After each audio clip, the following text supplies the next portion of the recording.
author Steve Anderson with us. Steve, how you doing today? I am doing great. Robert, thanks for having me. I'm really excited. You're a fellow alumna of Podmatch and great service. I'll tell you that I could never run out of great guests from that website. And Alex Sanfilippo, that thing that he's built is a thing of beauty. Would you agree? I totally agree. And part of what's interesting is I actually was one of the first on his platform when it was first getting it started, and then was a guest on his podcast. Anyway, early on, and actually one of the reasons we just talked, I was in Central Florida in Orlando, was Podfest, and actually got to meet Alex in person for the first time. So anyway, And that I was fun. love that. Yeah. Yeah, I had you probably bumped into Jeff Ravilla. He's all over Podmatch as well, and he's doing that live Podmatch theater, bringing people back together. So it's a podcast you can actually sit in the audience, you can clap, you can interact, Yes. and we're missing that, you know. And I think there's really now, particularly going into 2026, there's this real appetite to let's break bread, let's shake hands, let's hang out, let's Exactly. have a meal. Yep. So dinner parties are making a comeback. You know I who hope so. I knows? miss having good dinner parties. So We all, yes, people are hungry for it. So yeah. I think as more of that, so as people, as that behavior gets normalized on YouTube and Facebook and LinkedIn, and as people are seeing it, they're going to feel more comfortable doing it. I like to cook. I'm not a great cook, but just something, there's something in our DNA about sitting at a table and sharing some bread. It's I something fundamental. totally agree. I totally agree. Yeah. Well, you've got this great book. I need to know how you did so well with this. It's got rave reviews. I don't have the sales data, but I can tell by the number of reviews. It sold like hotcakes. And of course, that's the Bezos Letters, 14 Principles to Grow Your Business Like Amazon. Wow. And this was traditionally published too. I've had a lot of independent authors on, but yours was a traditional publishing deal. Is that right? So I would say, and we don't have to get all the publishing, but it's Morgan James is a hybrid publisher. Hybrid. Okay. Yeah. All the benefits of a traditional publisher and the benefits of self-publishing without having to learn how to publish. So long story of what the difference is, but yes, the hybrid publisher gives me the distribution, the bookstores, the foreign rights, the all of that a traditional publisher, but I keep the IP, so I don't I have to love it. sign over the IP. I So love it that because that's the value, right? Can you imagine, when we're finding out that Prince never owned his music, not in right, the most critical successful part of his career. He didn't own any of that. That was right, all Warner Brothers. And yep, so it's sometimes shocking when people's magnum opus is owned by BlackRock. right, right. So, so hybrid publishing is a great option because there's so much to it, and you're dealing with somebody who's an expert. And one thing I recommend, and the cover of the book is fantastic. That's something that a lot of independently published authors get wrong. Yes, Uh, is that's your thumbnail? On YouTube, they say put all your time in the thumbnail. On for authors, put a lot of money, spare no expense. exactly. Same thing with your mugshot or your profile photo on LinkedIn. Spend some money on that. The Yeah. people are going to respond based off of that. Well, and And go and ahead. again, the whole purpose of the cover is to get somebody to pick it off the shelf. And then the back jacket, it's called the jacket copy, which is the blurb of why you should get this book. And then hopefully they flip it and look at the table of contents and then buy it. So it's all very strategic on that. Very And much so. and Steve, you took the extra step of doing the audiobook. And I always call that out on the channel because I love that. It's 20% of the market. People don't realize how much money they're leaving on the table by not doing the audiobook. And you narrated it yourself. Is that correct? That is correct. And that's your voice because I listened to the free. Had I, I apologize. Had I had a little bit more forethought, I would have gotten an advanced copy from you, read it, and then we could Uh, get more in I can depth. still make that happen. So Yeah, yeah, we'll do, we'll have you back because I eat audiobooks for breakfast. I mean, I'm not trying to brag, but the current account that I have, I have 444 books Yes, that's a on lot. there. So I'm a heavy, heavy user. But no, it's great that you narrated it. Now, was the hybrid publisher involved in coaching you through narrating the audiobook? Because that's its own science in and of itself. It is, and a whole nother interesting story. So they were involved by having a partner that they worked with who did audiobooks. That's how probably the best way to say it. And I totally agree with you. In fact, my numbers show even distribute almost even a third, a third, a third, ebook, physical, and audio. That's outstanding and Isn't that unusual, by interesting? the way. That's Yeah. that's that's very unusual. I would love to uh, figure out what's driving that. And some of it could be the marketing, obviously, because usually it's 80/20. Well, I can't factor in Kindle, but traditionally prior to Kindle, it was about an 80/20 split, or maybe a 90/10 split between print books. And something I didn't understand until I got out of the country recently, print books are still really huge, let's say in Central America, Mexico, Brazil. Amazon's not huge down there yet here in the Western Hemisphere. They still go to bookstores and buy a physical book. Yeah. Uh, Hardcovers are almost unheard of.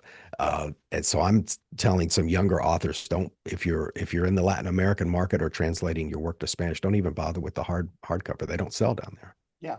It's the what's called the trade press, right? So the soft here, so this, soft cover, see if I can get that without the blur. And But yes, I totally agree. And I would say, um, again, the hybrid publisher I mentioned, Foreign Rights, my book has been translated into 21 languages, oh wow.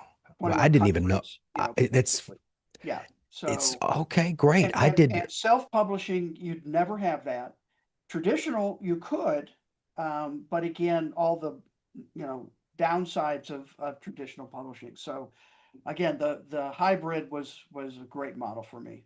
I love it. And you and them, whoever was behind the promotion was brilliant because I can tell uh, by your number of reviews alone, which on Amazon it's got 773. You can't fake that. I know a few That authors that have faked it. that You is know, correct. you can fake 20 or 30, but you can't fake 773. And I think on Goodreads you have almost 1,000. So Yeah. people were eating that book up. For people that are nonfiction authors, which they're all close to my heart because I love that content, what do you think is the one thing you could give advice to them to make sure that their book sells?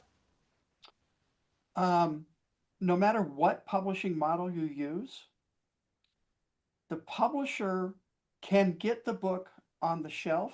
The author gets the book off the shelf. So a lot of times authors are like, I wrote it, and they think the publisher will market it. They don't.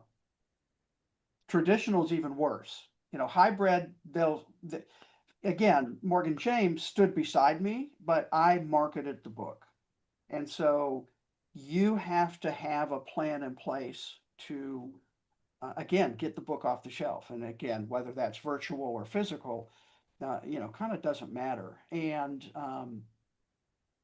yeah, so lots of strategies there. I think the other comment I would make is, and I go back to Seth Godin, right?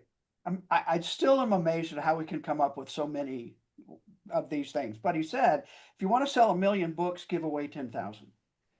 And so I give my book away as much as I can. If I'm speaking, if I'm, whatever, because somebody gets it, if they read it, if they like it, they will tell others about it. Hey, you should check this out. And that word of mouth is worth a lot. And Seth Godin's still a great authoritative voice in marketing. Yes. I went to college late on the GI Bill after a fairly long 8 years in the Army. And while I was going through college, University of Louisville's marketing program, I was consuming Yeah. public books on marketing. And so I was reading Seth Godin and then I was getting this really antiquated information from the professors. And Seth Right. was way ahead of his time. We're talking, Yes. let's just say 2003. Yeah. And his stuff is relevant. And now when we say organic, he would have called it guerrilla marketing, low Correct. cost, low, Yep. sometimes high effort. And I think that's great advice. Now, obviously, Bezos is a great character to form your book around because of name recognition. It's just like when a movie star runs for a local office. It's like, oh, they immediately have name recognition, and I think Right. that's a brilliant way to integrate that. But what was the inception of this idea? Were you reading the Bezos letter to the shareholders, and it immediately sparked this is a book, or did that come later? It came later. So my background is in the insurance industry. So selling insurance early on. Then I got interested in the technology around. So this was the late 90s. And again, internet was brand new. Agencies didn't know, and people didn't know they needed websites and what for, and right, all of that. So I really became interested in that piece of it. So I transitioned into a consulting role with agencies, and throughout those probably 20 years, whatever it was, I really saw lots of companies that had been very successful and are gone, and companies that have been successful and continue to be successful. And I was really intrigued why. What's the difference? And so we can pick any number of companies that immediately come to mind that are gone, that once were at the top of the game. Came across Amazon, and I had heard kind of in the background about the Bezos shareholder letters that he wrote. So the company went public in 1997. That's the first letter he wrote. Started reading a couple and thought, this is really not a traditional shareholder letter from a CEO. Typically, they tout the company and all the great things they did. Bezos did some of that, but he also did how he did it. And that's what caught my attention.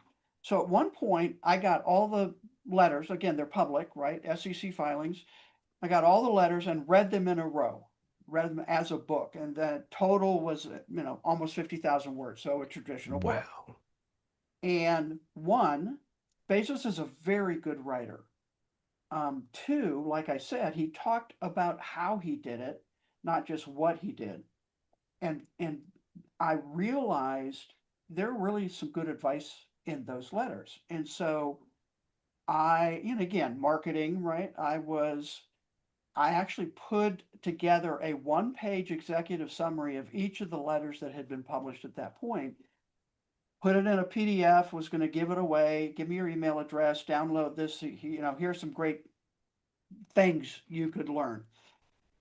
Fortunately, my wife Karen is in the book publishing business and has been for 35, 40 years now, a long time. And was talking to her about it, and I showed it to her, and she said, "This isn't a lead gen. This is a book." And I went, "Oh, I don't know how to write a book." She said, "Well, I might be able to help you." So that started probably 18 months journey of kind of that PDF lead gen to, okay, what would a book look like? And several iterations through that. She was instrumental in helping it. So if the way we describe it, two things. One is we are still married, even though we wrote a book together. Two is all my ideas and her words. So if you like the book, if it reads well, that's her. And she's a book strategist. I mean, she's really good at understanding from the reader's perspective what will draw them through the chapter and want to go to the next one. And that's really a key to a good book. Um, and so, and again, we published it. Wall Street Journal, USA Today bestseller, debuted, and as I mentioned, lots of different languages over the years. So, and I think the other thing we did, so there are 14 principles. That's a lot, and we, too many, lots of conversations around that. And we group them into 4 cycles. So test, build, accelerate, and scale. And I believe any business, profit or nonprofit, by the way, goes through those cycles. They're testing an idea, doesn't work. They're building on success. They're accelerating that success, and then they're scaling bigger. And how do you do all of that and remain true to who you are as a company? And how do you scale well? Those blockbusters and blackberries and right, they didn't scale well.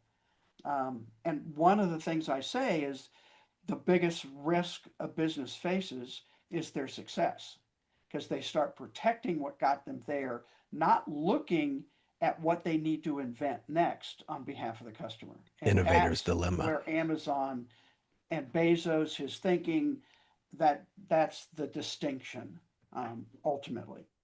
What do you think when I was reading the content, the thing that had in my mind, because they're a very, very big organization, and they do a lot of testing, and we'll talk about risk here shortly, but I wonder what guardrails they put in place where they can play safely, they can iterate without damaging their brand. That was the one thing that kept going over and over in my mind as I was looking over the material. Yeah, it's a great question. And a couple comments. One is they are a big company now. They started in a garage in a house in Bellevue, Washington. Bezos on his hands and knees taking books he had driven to the warehouse to get that people had ordered, putting them in a package, and then driving them to the post office. So they weren't always big. He started like everybody else. I think too, your question really does highlight the how piece in the letter. So there are a number of tools that Amazon created, implemented, continue to use today, which allows them to strategically manage risk. So I call again, Bezos is the master of risk because how he uses risk strategically to grow. One of those tools, early on, 2004. So they were founded in 1995, went public in 1997. This was 2004. Senior leadership team, Bezos sent an email to and said, we will no longer allow any slide oriented presentation in a meeting. So no PowerPoint, no keynote, nothing. In its place, the team requesting the meeting, needing the decision, go forward on this project, not whatever, will have to write a physical maximum of 6-page memo about the decision. Starting with the first page is a press release that will be sent out on the day this product is announced, describing the benefits to the customer, etc. And then FAQs. What are the questions that the people in the room are going to ask, and what are your answers for it? Now, you may not get all of them, but you're going to get a lot of them, right? What do we know? What don't we know? What resources do we have? What don't we have? And that memo, again, physical printed out, is not sent out before the meeting. It's handed out at the beginning of the meeting, and everybody sits in study hall, as Bezos called it.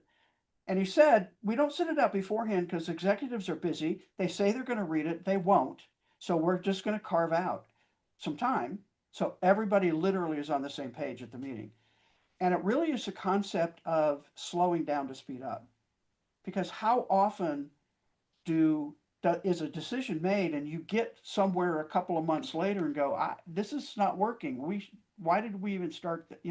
So it really does help craft a better decision.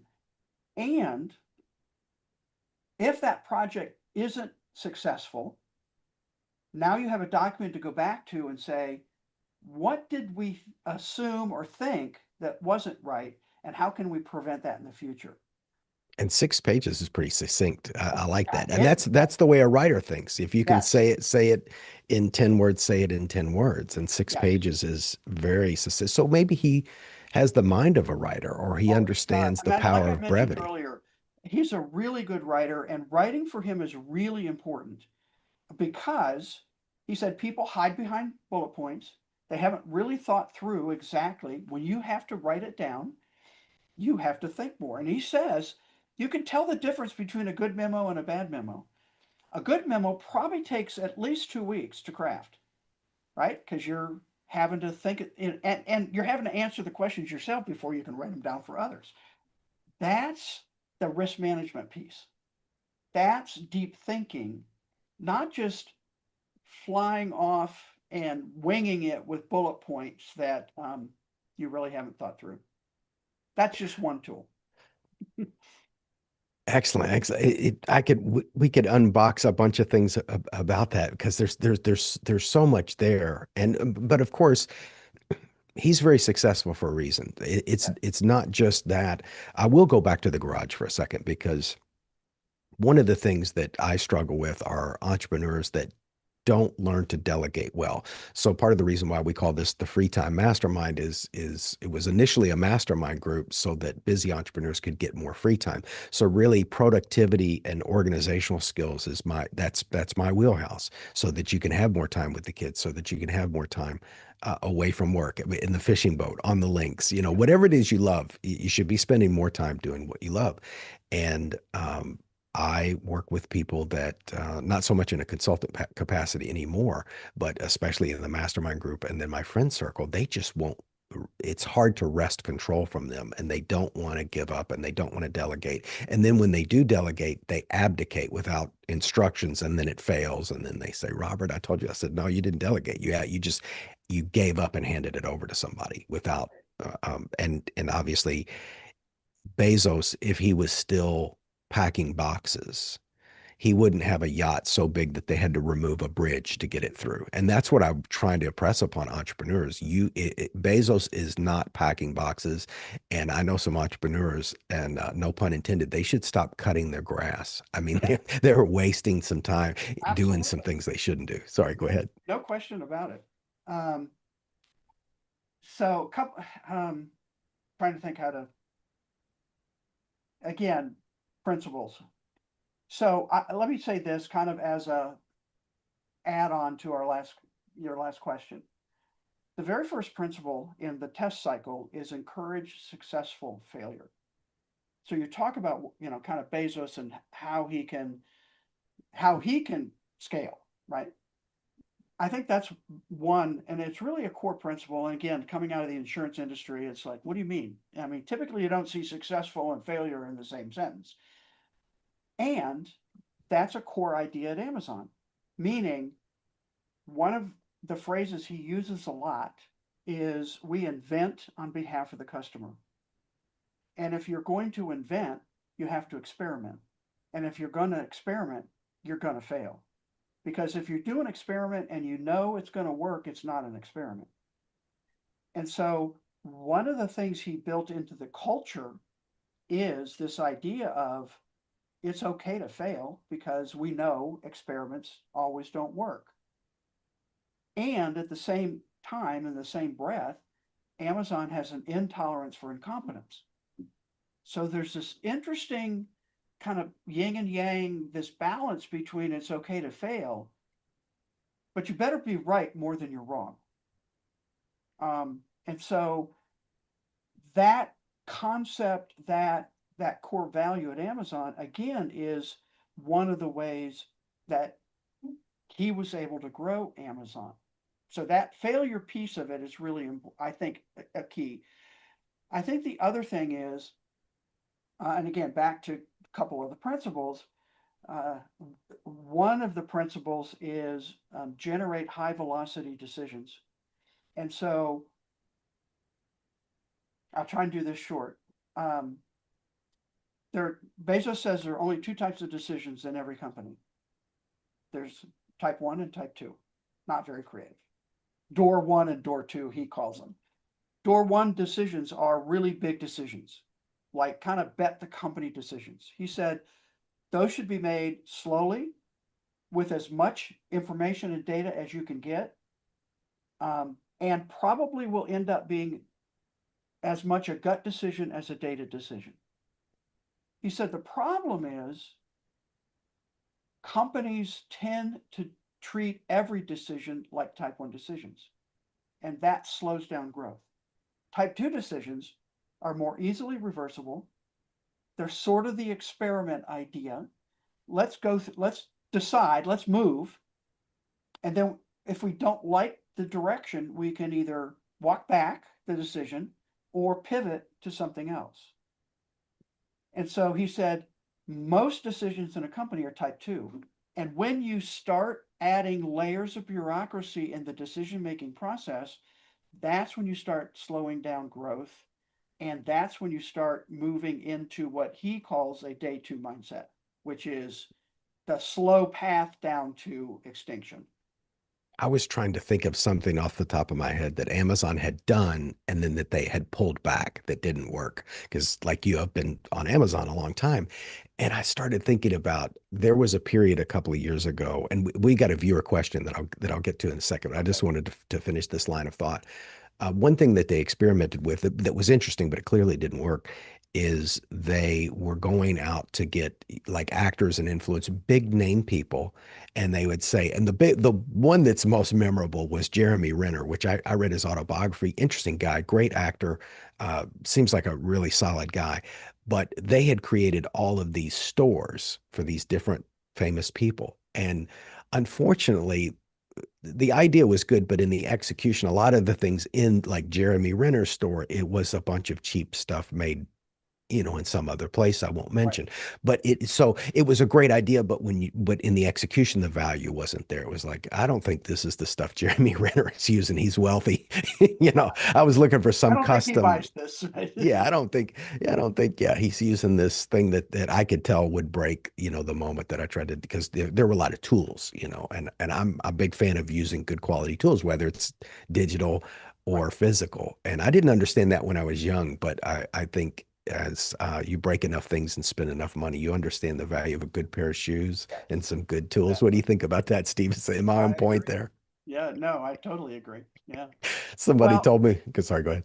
no, I was just going to say I have documented at least 60 failures that Oh, Amazon wow. has had over the years, at least, and big ones. These are not just little things. These Wow. are like, even now, Amazon's closing all their physical stores. Yes. And it's kind of been a process over the last few years. They're keeping Whole Foods, and they're really Hmm. kind of doubling down on Whole Foods, but they Amazon Fresh, Amazon Go, those were all experiments, longer term, Hmm. and they weren't providing the return they needed or expected, so they're still figuring stuff out. But that's what every company should be doing is, and again, you could say, well, Amazon has all this money now. And again, they didn't for a long time. And you don't have to. How do you be smart about the risks that you take? That's right. And Bezos calls,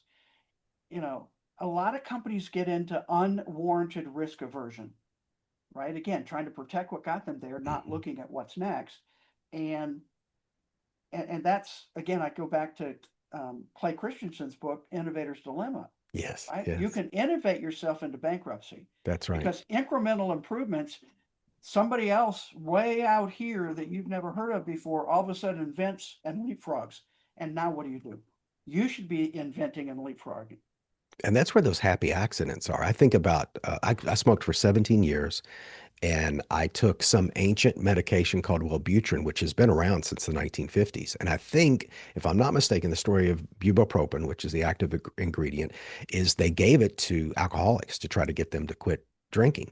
And some of them quit drinking, but they noticed almost all of them quit smoking. Quit smoking. So in that experimentation, and this is the thing that I say in the group, the thing is not the thing. So, have your dreams, have your plans, go forward, young man, but don't be surprised when you take a path that surprises you, but it's part and parcel of what you've done. So if you don't mind, let me go to the question. It says, we've got a published author in the chat, and this is Mike Dry from Pascagoula, Mississippi. He says, my book has great reviews. He's got a published book out. It's a children's family book about baseball.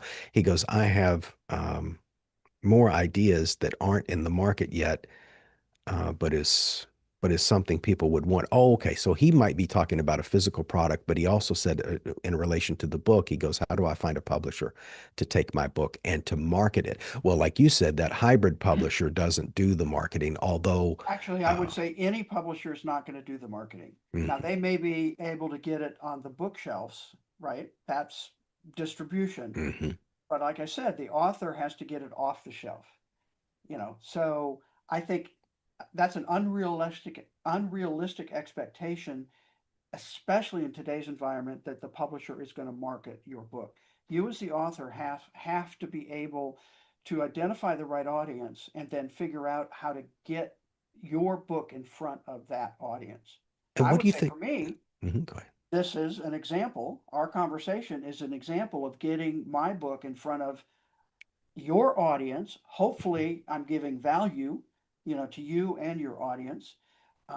And some people, not everybody, a few might buy the book and then might tell others about it. I mean, there are lots of ways to market.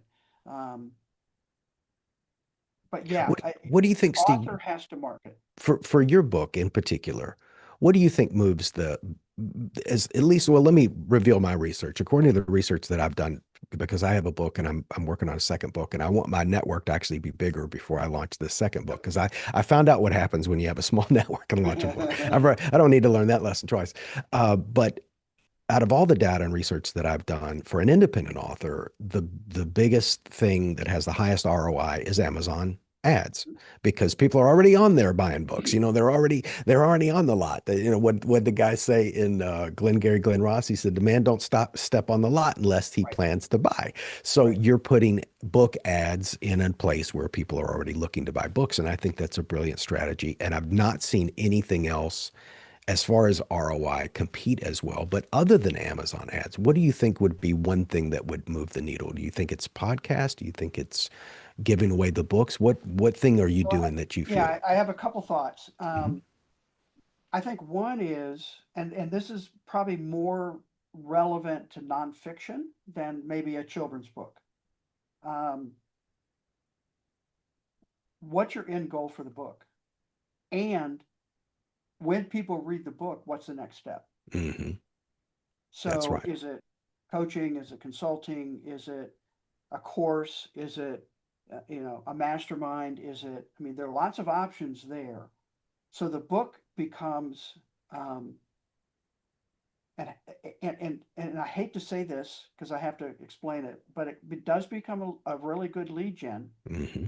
But I've experienced with people that I paid attention to, right? Liked what they said. They published a book. I got it. It was crap. It was a big sales letter, not value packed. That's right. And so too, and I've seen this again through my wife's eyes because she does acquisitions and she helps authors get published and all of those kinds of things. A lot of times authors want to hold it back, right? Not give, quote, the secret sauce. And an absolute opposite is what you need to do. You Hmm. need to give everything you can so they can do it themselves, whatever the process is, whatever. Understanding that there are a lot of people who are not going to want to do it themselves and they want your help. So that becomes a way to market. And I do, like I said, I give away. I have a process where I can give away.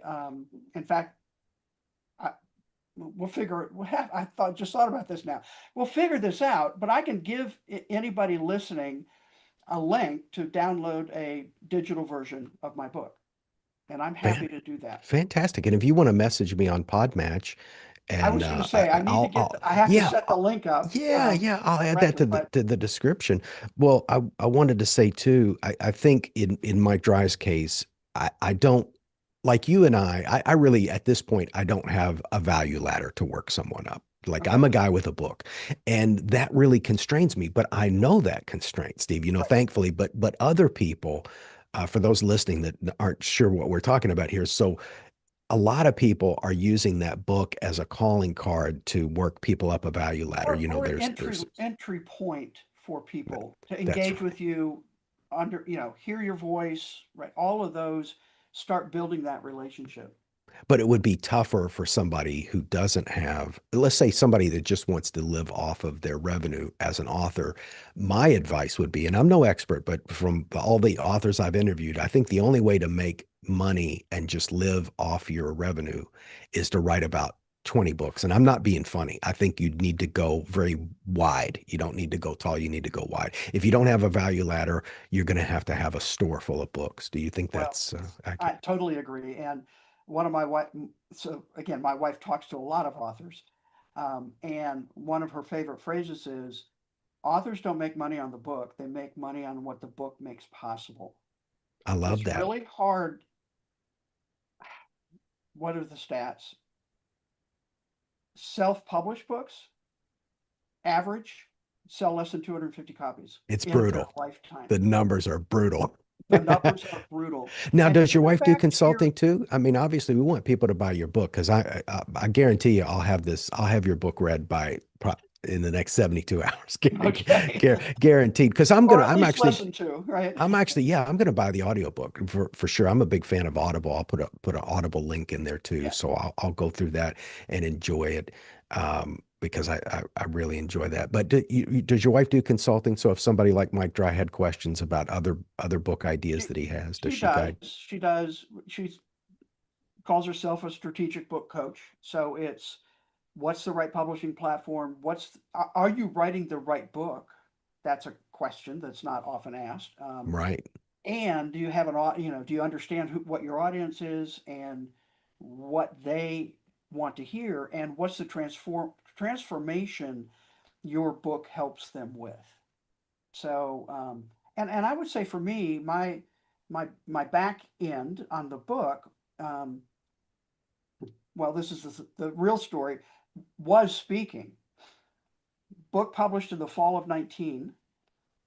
In the spring of 2020, we ran into a little problem that kind of killed the event industry. This comes up in almost every episode. Wow, So what a one way or tsunami the that other, was. right? We kind of mark our time by That's right. pre or post, right? That's yeah, Um, but that's our Pearl Harbor. I was making, low five-figure speaking fees. Um, and fortunately, nothing canceled, but it moved virtual and then kind of dried up, and then I got busy with some other stuff, and then I'm now actually, and I've continued to just talk about the book, and people continues to resonate with people, and that's very gratifying. Um, and the other comment I want to make, you talked about Amazon ads. So um, for self-publishing, that's probably a very viable process. For hybrid or traditional, it's a lot more difficult for the author to run ads given the royalty payments from the book sales. Mm, So we tried it and we couldn't make it work, I see. the running Amazon ads. Here's the other comment I'll make. Um, and this really comes from Morgan James' mindset. Um, you made the comment, people will go to Amazon. So don't, as a as an author of Morgan James, I don't tell people to go to Amazon. I tell them to go to their local bookstore, Oh, okay. because if people go to Amazon like you're going to go to Audible, they're going to do it anyway. You don't need to push them, and the bookstores don't really like seeing you push Amazon. In fact, I don't talk about this very often. Early on, one of the larger bookstore chains in the United States, which I won't name, um, we actually found out through a credible source that the business book buyer for this chain banned our book. He said, "We'll never carry that book in our store Oh, because it's about Amazon." And and wow. and Never, and never would have thought of that. and we, both my wife and I, was like, "Don't you understand? Your purpose is to sell books. If people want to buy the book in your store, isn't that what you do?" We didn't understand it, but that evidently has changed now. New ownership and new Yeah. mindset and all kinds of different things. But it's the total opposite of customer obsession, which is again a core value at Amazon. Well, it sounds like entrepreneur because talking to you, I'm much more excited about getting in there and getting through the book because there's always more to know. And obviously, they have a secret sauce. They have a formula. You spent a lot of time because the part that really caught me, not that you asked, but I'm going to tell you the part that where you grabbed me Yeah. is you looked at all of those letters and for me as a former fraud investigator, I look at pattern recognition Yep. and you laid it all out and you made this analysis. And that's when I got excited for the book. I said, man, I got to get my hands on this thing because anything that really strains down all of that information and somebody who's looked at the patterns and figured it out, especially with your background in technology. I know it's going to be a great read. And of course, for everybody watching, we're talking about the Bezos Letters, 14 principles to grow your business like Amazon. Steve, thank you so much. If you don't mind, I'll turn off the live stream and we can continue on Zoom. Do you have any ending thoughts for the live audience? Um, don't be afraid of taking risks and work like a 6-page memo. And by the way, so a little quick story. And again, I know we're going to wind down, but um, I started a company. Uh, well, I'm trying to think of a short version. Taking all my consulting for the independent agent insurance industry, and created a company, co-founded it. I was doing a presentation to about 15 potential investors for startup money. I did a 6-page memo, and it was really hard. So I'm not saying this stuff is easy. It was really hard. And the worst part was the 20 minutes I had to keep quiet after explaining to them and handing out my memo as they read through stuff. And I experienced the benefit of a much richer conversation after everybody was literally on the same page. So um, be be willing to try things new and be willing to think counterintuitively. And I think that's the other thing with Bezos. He didn't do what quote normal business says to do. He did all kinds of. I'm sorry. I still have another story, but I will not say it. We'll I bring you won't. back, Steve. We got to have you back because I know you've got more things planned in the future that we probably can't talk about on this episode, but other projects and other things that are going to be happening over the course of the next maybe 12 to 24 months. So we'll Well, I save might that for have a follow-up. another book idea or two. So I know you do. I knew it. I knew it. Well, I'll end the stream. Thank you, everybody on YouTube, and I appreciate it. Please subscribe and hit the notifications. thanks. Thank you. All right, great. We're back on just regular Zoom, just you